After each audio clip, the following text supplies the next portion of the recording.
Warframe is incredibly famous for its visual style and how well it performs despite its graphic fidelity. One of the things that I find particularly funny about the game is the fact that for particle system quality, there is a ludicrous setting. Let's just say Ludicrous makes very liberal use of GPU particles to kind of get the point across. These are very powerful entities. And the sheer volume of visual effects definitely shows that off. One thing about Warframe is that the design of the visual effects follows the design of the gameplay. This isn't like Valorant, where there need to be indicators. It's not like Overwatch, where likewise there need to be indicators. You are the powerful space ninja. Your effects go off immediately as the ability is cast, as you can tell. So that said, there is very little anticipation, and a lot of that is handled through the animation. Therefore, what we can create doesn't need a wind-up, it can just burst and occur instantly.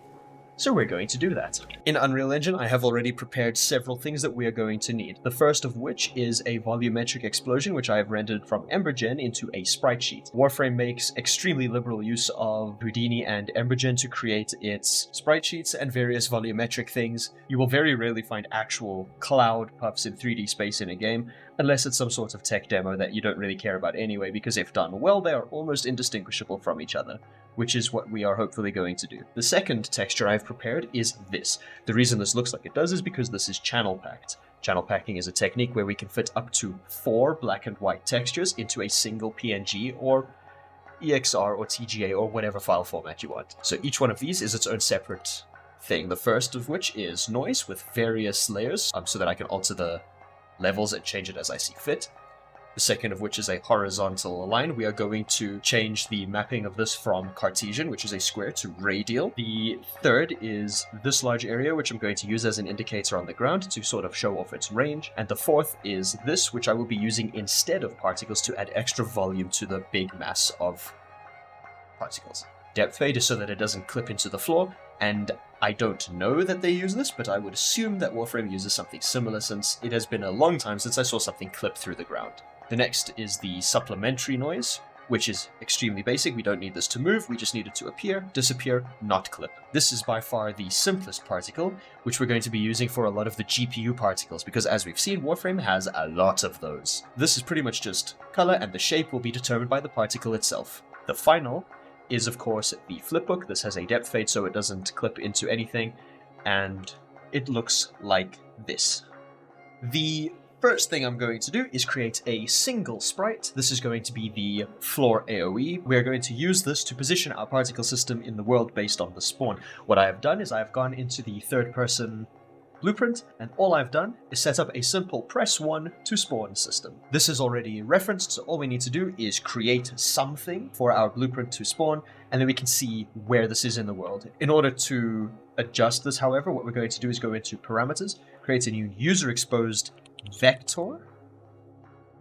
This is going to be position, and this is going to correct the location of stuff. So you can see here in initialize particle, there's position offset. What we can do is enable that, and we can drag in user position here, because the user parameter over here is now being referenced, which means we can drag this single parameter into every single emitter and have it affect them the same way. This will be the AoE mask. We're going to spawn a single burst, and then we are going to align this to the vertical plane by going into particle spawn, sprite facing and alignment. We're going to make it face up, and we're going to align it to one of the axes at the bottom, or two, but not along the Z. What this does is align it in world space and not have it facing wherever the camera is, because if we disable this, you will notice that my camera is rotating around it. You can see by this little guy over here, but this is not. This aligns it to the world. This is all we need. We are going to make this slightly bigger, sprite size, uniform.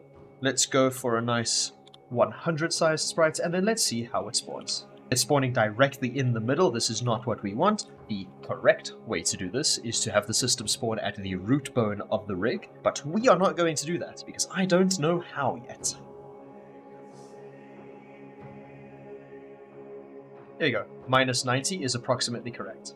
Now that we have the root position of our system set up, what we can do is go and do some art direction with the particle to make it change over time and make it interesting. We're going to have this erode from 0 to 1 over its lifetime.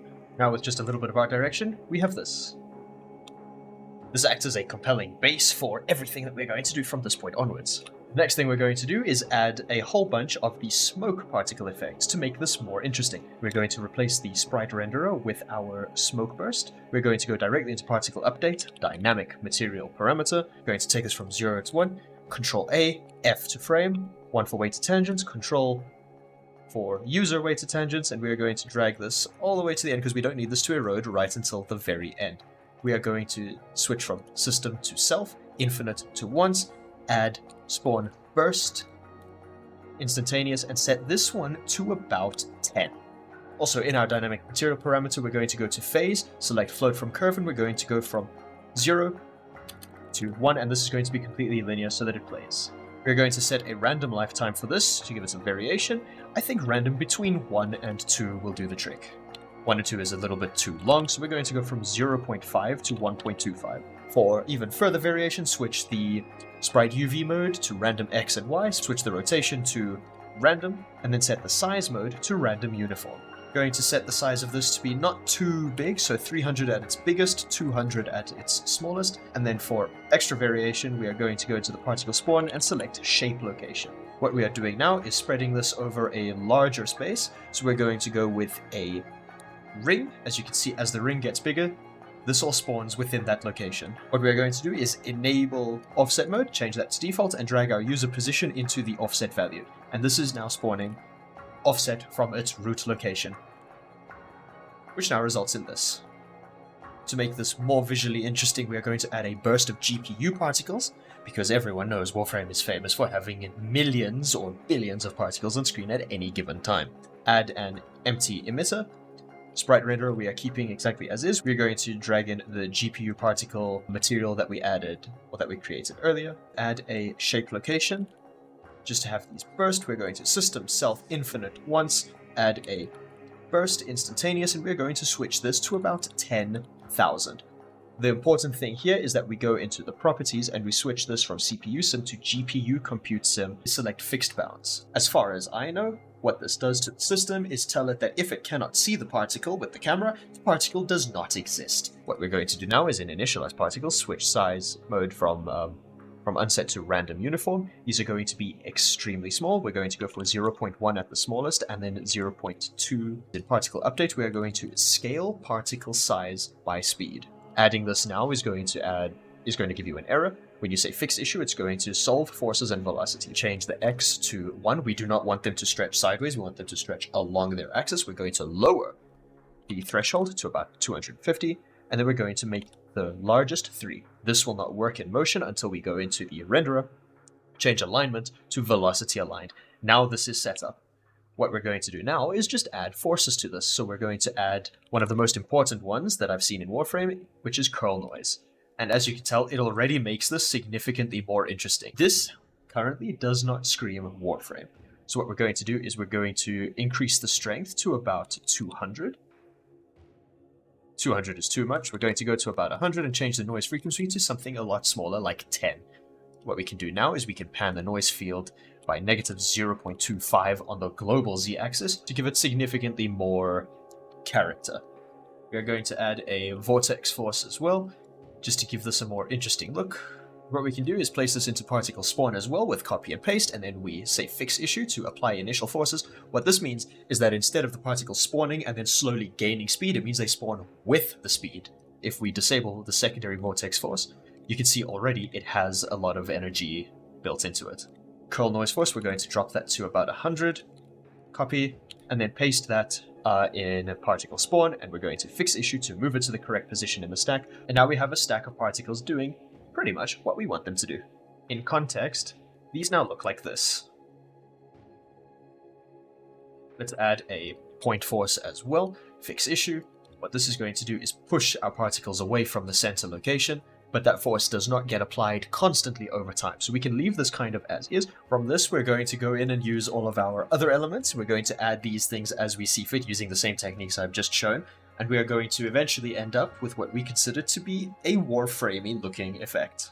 As you can tell, Warframe has a ton of things going on at any given time, and it is your job as the player to learn what that means, and it is the developer's job to make you feel like the most powerful space ninja ever to live. I hope you enjoyed this not very deep dive into Warframe's visual effects. I do not have access to their engine, so all I can do is approximate. Once again, thanks for watching. If you decide to make anything like this, please tag me on Twitter at SPRWTV, that is Sparrow, and I'll see you next time.